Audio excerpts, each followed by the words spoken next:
Well, you know, it's coming. It's definitely better than I expected. So, I like it. I don't know what's different about. I'm trying to decipher which one is which. 03 is the one that we just did. Yeah, so 3. Made a 910 torque. Just made a quick pulley change just to see if there was any difference.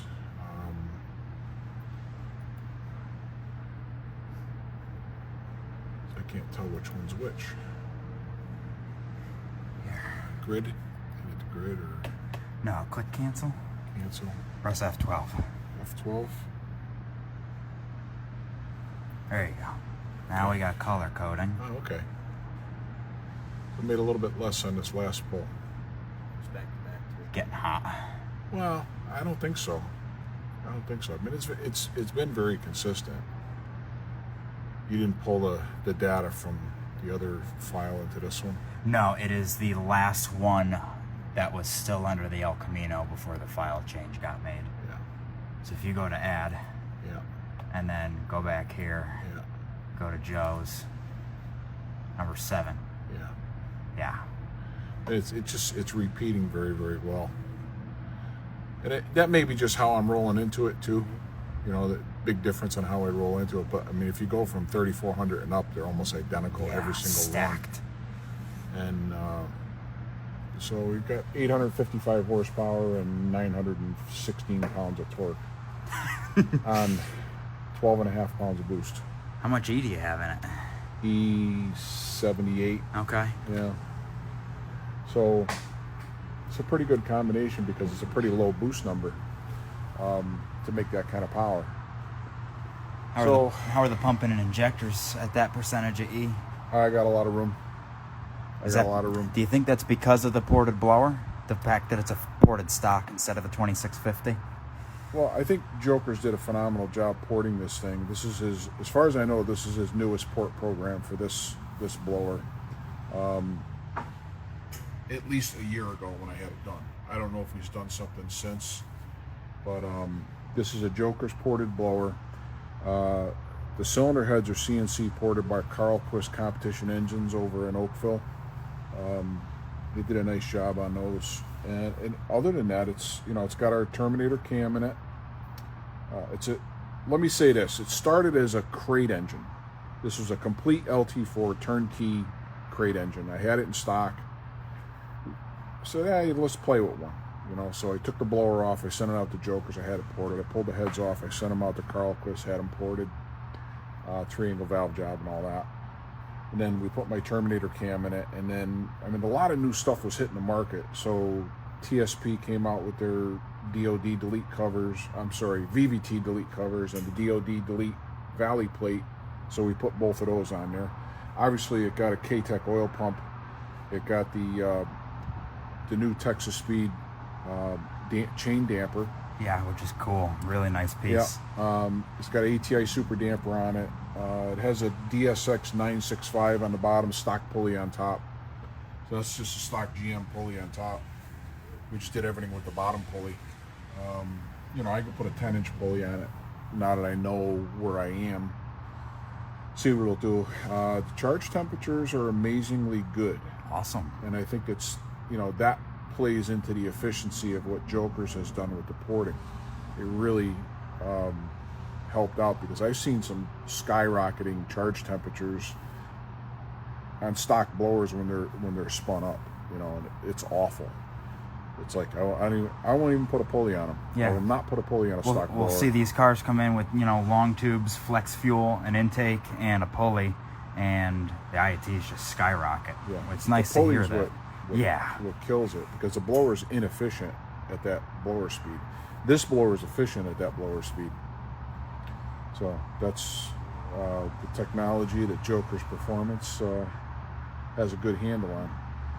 So yeah, I'm thrilled. I never expected that kind of power out of it. But then again, I really didn't know what it was going to make for boost. I mean, we're still only running a 95 millimeter throttle body too, folks. It's not a 103, not a 120, nothing crazy. This is what we do on some stock cars. We tried to put a 103 on it, and it wouldn't clear some stuff over here. So the solenoid in there. Yeah, I think it was the evap solenoid or something. So I don't want to get crazy with it. I just wanted to put the combination together and see where it goes. So this has the Goliath pump and the 70 over injectors from XDI. So the Goliath pump comes from Katech. Yeah. That's a collaboration between Katech and Stanadyne. Stanadyne is the one who actually manufactures the pumps. This is a 20% larger than an LT4 pump, and it can run 1,000 pounds more fuel pressure on the high side. Yeah. The injectors can't take it yet. Yeah. Supposedly there's a set of injectors coming that are going to be able to run it, 36 or 3,800 pounds. Also in collaboration with both of them, right? Between Katech and Stanadyne, they're working on that set. Right. So this is a test bed. This is my personal car. It's got 3,800 miles on it. We pulled the original motor, kept everything sealed up, and just put it in the back room for now. The main reason I pulled that engine is because I want to put an oil pump in it, and I said, "Oh, we'll stick this one in there." This is, while we're in there. Yeah. Teddy got me fired up. So, we also installed a monster triple disc clutch in this to be able to handle the power this motor makes. So this engine combination will stay together. Monster clutch to a harmonic balancer, blower to oil pan. It'll stay complete. And this engine will be for sale if anybody's interested. Here's a question, Ted. Seeing as it's our first one that we've done in-house, and I think you've remote tuned one of them before, the DSX bucketed twin in-pump system. Yes. How do you feel about it? I feel great about it. The fuel pressure is amazing. Yes, I apologize. We did so much of this in one shot. We did, yeah. You had the 120, so similar to your last car, this car got the 125 package right off the rip. No. No? No. No, you did keep this stock before. The only thing, I left it stock for about the first 300-400 miles, and then Teddy talked me into putting the rotofab, the throttle body, and the flex fuel sensor I thought on you it. did the headers then, too. Nope, no headers or nothing. And the car was pretty damn fast. I mean, it was like, it was impressive. I put my tune in it, flex fuel. You could run right up to E85 because I had no headers on it. So, and I was running pump E85 in it, which comes out, between E60 and E70. I think it was 62 the last batch I had in there. So, E62, the car absolutely ripped. I mean, it was tire blistering. Third gear, I could roll into the throttle in third gear, just haze the tires. Scare the death out of Cheryl every time she drove with you. All right, so let's recap it really quick.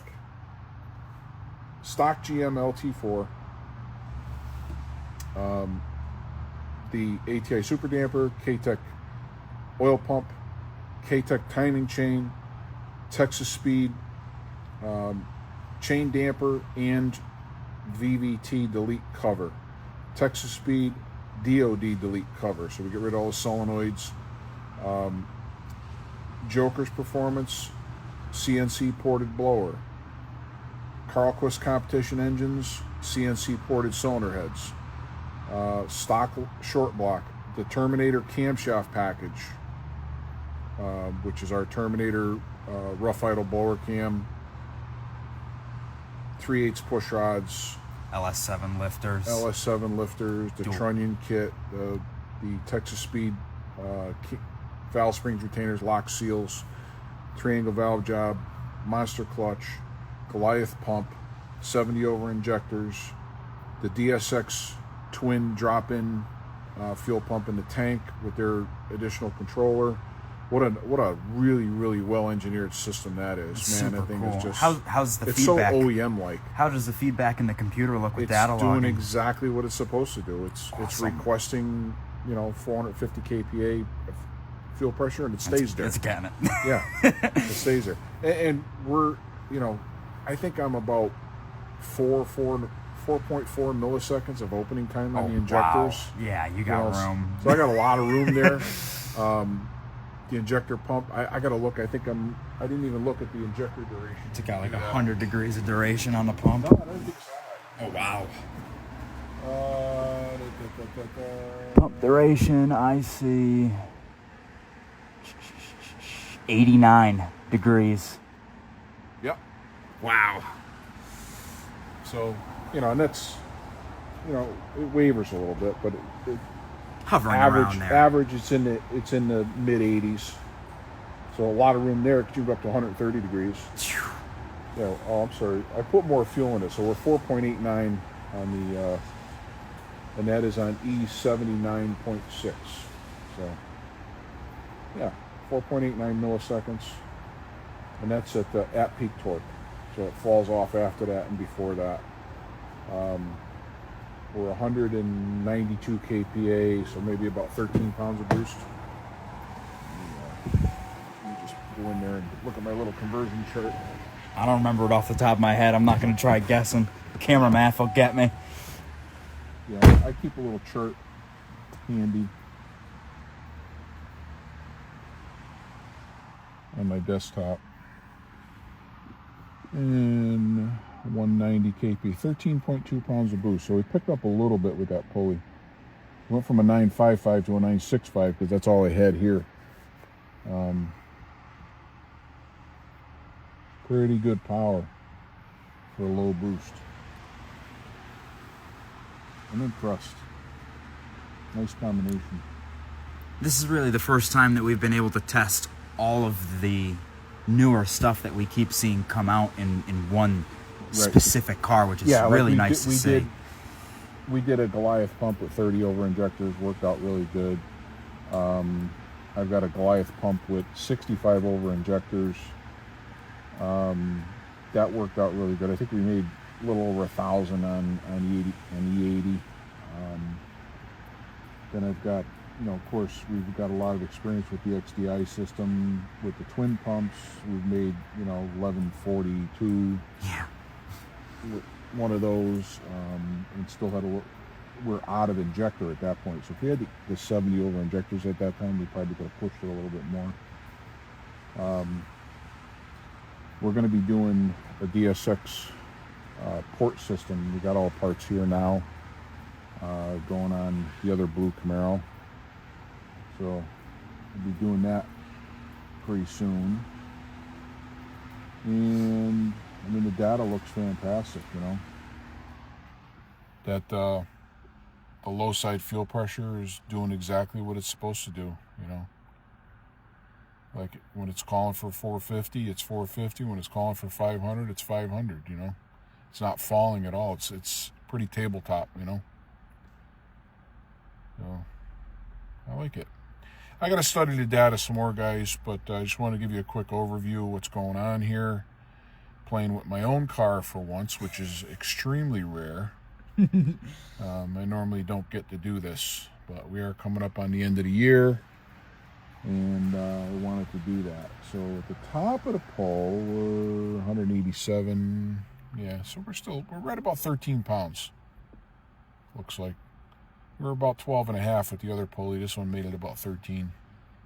Didn't really change the power much, but then again, it was a hotter pull too, so. We got to change the oil on this. This is still on the break-in oil. I had done all the VVE tuning earlier today. Put a bunch of heat cycles on it. Good loaded driving to seat the rings. So we're going to do an oil change and get back at it tomorrow. All right. So be sure and like us, leave us a comment, share this video, and stay and watch it a little longer. It helps. We love talking to you guys. What use is it if we're sitting here talking to no one? Right. All right, guys. Have a great day. Thank you guys for watching. Stay tuned.